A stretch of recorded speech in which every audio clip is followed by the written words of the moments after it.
Hola, muy buenas noches, bienvenidos a otra emisión del Economista TV. En el primer bloque del programa de hoy vamos a estar con Eduardo Amadeo, que es diputado nacional del peronismo federal y además, bueno, integra el espacio de Duhalde dentro del peronismo federal, que precisamente hoy el expresidente lanzó su candidatura presidencial para 2011. Eduardo, ¿en qué contexto se inscribe la candidatura de Duhalde? ¿Por qué la candidatura de Duhalde? Un hombre que en su momento, luego de su exitosa conducción de la transición allí a partir de enero del 2002, había dicho que ya no iba a volver a la política electoral. La razón tiene que ver con el rumbo que está tomando la política nacional bajo la conducción ahora de la señora Cristina Kirchner. Hay dos o tres variables muy preocupantes. La primera es la violencia y la falta de diálogo, la violencia física, la violencia como modo de hacer política, y frente a esto Duhalde plantea la necesidad de diálogo, de privilegiar paz y orden, de privilegiar el imperio de la ley, cuestiones elementales para el funcionamiento de una sociedad que el gobierno ha perdido. La segunda razón es porque Duhalde está convencido de la necesidad estratégica que tiene la Argentina de acordar políticas de Estado. En un ratito va a estar aquí Daniel Montamat, que participó de un ejercicio fantástico de acuerdo entre nosotros, entre todos los partidos de la oposición, que es parte del trabajo que venimos haciendo junto con otros partidos para instaurar políticas de Estado. Y la tercera razón, Bonnie, es porque nosotros tenemos un mensaje hacia el peronismo. Estamos convencidos que el peronismo tiene que convertirse en un partido moderno, en un tipo de partido que Duhalde ha llamado de progresismo moderno, parecido a la Concertación, al Frente Amplio y al Partido de los Trabajadores en el Brasil. Esto es un partido que, sin perder sus raíces populares y la importancia que da a lo social, acepte y ejercite plenamente las reglas de la democracia, transparencia, diálogo, respeto por la ley y las instituciones. Entonces, además del mensaje a la comunidad, Duhalde está decidido a trabajar para que el peronismo sea de esta manera y no como es ahora. El dualdismo, por llamarlo de alguna forma, integra un espacio más amplio que es el del peronismo federal. ¿Cuál es la situación hoy del peronismo federal? Eduardo había cuenta que algunos de sus referentes parece que tienen menos vocación de pertenecer al espacio como antes, caso Solá Das Neves, alguno que ya se retiró definitivamente como Reutemann. Daría la sensación que la única figura de peso real que queda en ese espacio es Duhalde, que casi el peronismo federal es un eufemismo. No, a ver, está pasando una cosa que era previsible, o sea, algunos, me imagino, lo asocia a una carrera, digamos, algunos de los competidores se van quedando atrás, otros van avanzando. Das Neves claramente no ha podido crecer, parece que es el mismo caso de Solá, pero hay un espacio muy denso que se ha manifestado en el Congreso. En el Congreso somos 29 diputados, hemos tenido un protagonismo muy fuerte y de los 29 hay varios que provienen de diversos espacios políticos, hay gente asociada a De Narváez, a Reutemann, a los Rodríguez Sá, y sin embargo hemos podido trabajar en conjunto. Y de hecho vamos a seguir trabajando en conjunto, o sea, el espacio existe.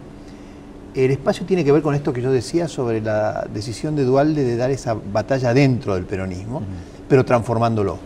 Y entonces el peronismo federal existe para eso, no queremos tener nada que ver con el estilo confrontativo de los Kirchner, con las sospechas de corrupción y la violencia, y por lo tanto tenemos nuestra razón de ser y tenemos dirigentes que van a dar esta discusión.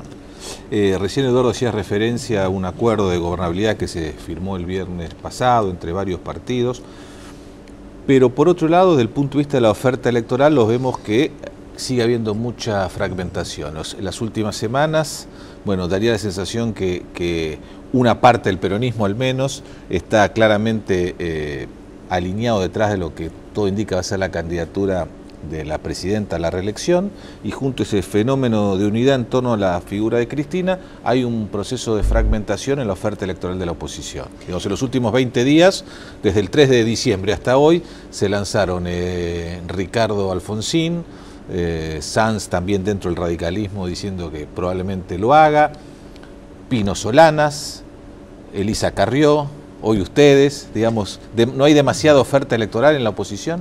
Seguramente lo hay, es natural. El año antes de que Obama fuera elegido presidente había 14 candidatos a presidente de los Estados Unidos. Es normal.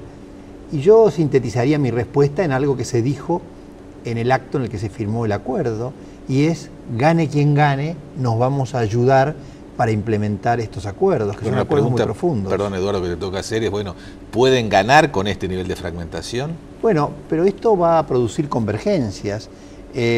Algunos se van a quedar, otros van a avanzar, va a haber alianzas. Muy probablemente Margarita Stolbizer se junte con el radicalismo se junte con el socialismo. Nosotros veremos qué alianzas hacemos. Pero a mí me parece muy importante el tema de los acuerdos. La Argentina viene de una crisis cada 5 años. Es un país que se refunda permanentemente, es un país al que los Kirchner le han instalado un nivel de violencia verbal y política, como se vio en el Congreso. La oposición no fracasó, la oposición funcionó muy bien, con un nivel de coherencia muy importante, teniendo enfrente un oficialismo que solo sabía agredir y generar conflictos. Bueno, ese grupo de opositores, todos diferentes. Yo tengo no demasiado que ver con Pino, aunque lo respeto, tengo mucho menos que ver con Lilita Carrió, pero sin embargo hemos trabajado leyes muy importantes juntos. Y esta es la apuesta que la Argentina termine de ser un país con una crisis cada 5 años. Bueno, por lo que me decís entonces, tenés más probabilidades de tener algún tipo de acuerdo con el radicalismo, con el GEN, con el socialismo, eventualmente con el PRO, y menos probabilidades de lograr algún acuerdo con Proyecto Sur, el grupo de Solanas y Carrió. En el Congreso de este año hubo 2 actores que desentonaron. Pino Solanas, porque tiene una posición muy a la izquierda y él necesita permanentemente mantener alimentada a su electorado, lo cual es muy razonable y necesita diferenciarse.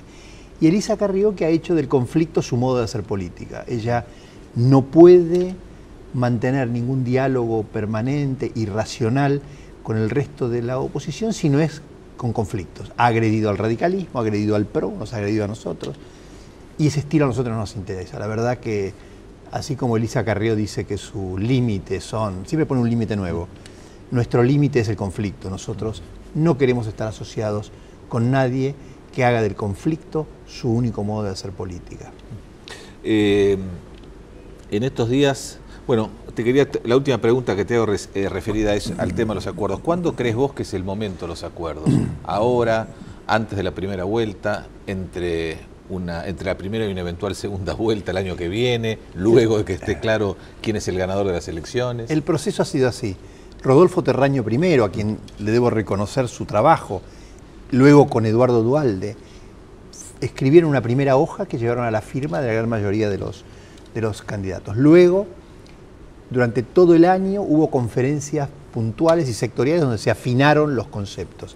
Ahora lo que tenemos que hacer es convertir eso en proyectos de ley, de modo que entre el momento que se consagre al nuevo presidente y se llegue a la apertura de las sesiones del 1 de marzo del 2012, tengamos el paquete legislativo que sea votado por toda la oposición. Nuestro próximo trabajo es convertir las ideas globales en proyectos de ley que podamos votar el 1 de marzo del 2012. Una especie de presidencialismo de coalición, parecido a lo que ocurre. Sin duda, sería fantástico. Te diría que este año casi lo logramos en el Congreso desde la oposición, si no tuviéramos un oficialismo tan salvaje, pero yo creo que es posible, pero sobre todo es necesario.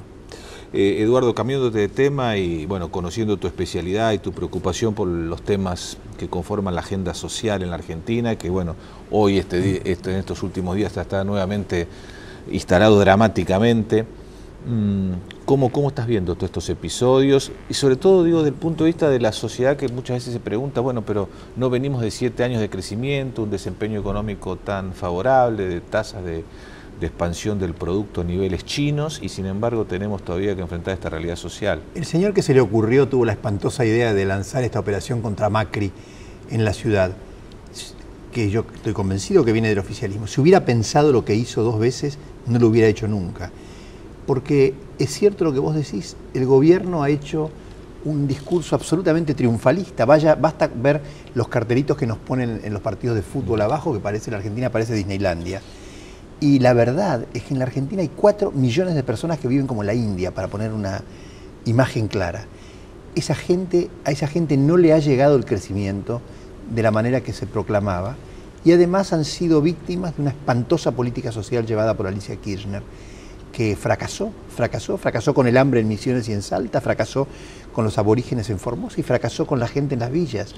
Entonces, esto exige una reflexión muy fuerte del gobierno, que solo ha sabido echar culpas, repensar su agenda social y hablar más con otros. Nosotros venimos proponiendo la asignación universal para los chicos de hace 5 años. Entonces, entre las muchas bisagras que se rompieron en este episodio, una de ellas es que mostró la realidad de lo que se ocultaba con la televisión. Las otras son la existencia de tendencias muy fuertes a la violencia asociada con la carencia. Y el problema, Bonnie, es que uno puede resolver los flujos de la pobreza rápidamente, por ejemplo con la asignación universal, pero los stocks de la pobreza, la carencia de viviendas, el atraso en la educación, el atraso en la salud, el atraso en los servicios básicos como el gas y el agua, no se resuelve de un día para el otro y le va a costar muchísimo al gobierno poderlo resolver en el corto plazo. Vos decías recién, Eduardo, que cuestionabas a quién le había hecho esto a Macri en la capital federal. Sin embargo, bueno, desde el gobierno nacional muchas veces han señalado a Macri y específicamente a Duhalde como haber sido parte de los autores de esto, ¿no? Este gobierno tiene un récord ominoso, que creo que uno tiene que remontarse hasta la semana trágica de principios del siglo XX para tener algo parecido.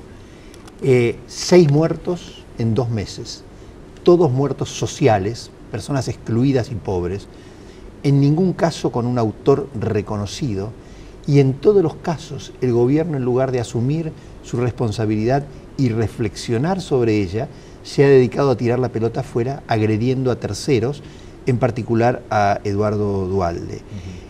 Al final de la historia, el señor que mató a Mariano Ferreira era Pedraza y Pedraza era los Kirchner. Los policías que mataron a los aborígenes en Formosa fueron defendidos por Infran, e Infran fue defendido por el gobierno nacional, y hasta ahora no sabemos quién mató a las 3 personas en Soldati. Por lo tanto, mal ha hecho el gobierno al acusar a otros y no asumir esto como una reflexión para que no vuelva a repetirse. Vos planteabas recién, bueno, una cantidad de problemas sociales que quedan pendientes en Argentina, y sin embargo, volviendo al económico, cuando uno mira los porcentajes del Producto Bruto que se destinan a educación o a salud, los niveles no son malos. No. Sin embargo, cuando pasamos de la cantidad del monto del dinero invertido a la calidad de los resultados que producimos, hay una brecha que nos cuesta mucho cerrar. Pero absolutamente. La reforma educativa es una tarea mayor y hemos fracasado. Fíjate cuál fue la respuesta del gobierno frente a las últimas mediciones de la UNESCO. Como en el INDEC vamos a hacer un índice nuevo. La Argentina va a gastar 6% del Producto Bruto y tiene niveles de repetición y de abandono espantosos. Pero eso se consigue también dialogando y pensando estratégicamente. Muy bien, Eduardo Amadeo, gracias por estar en el programa.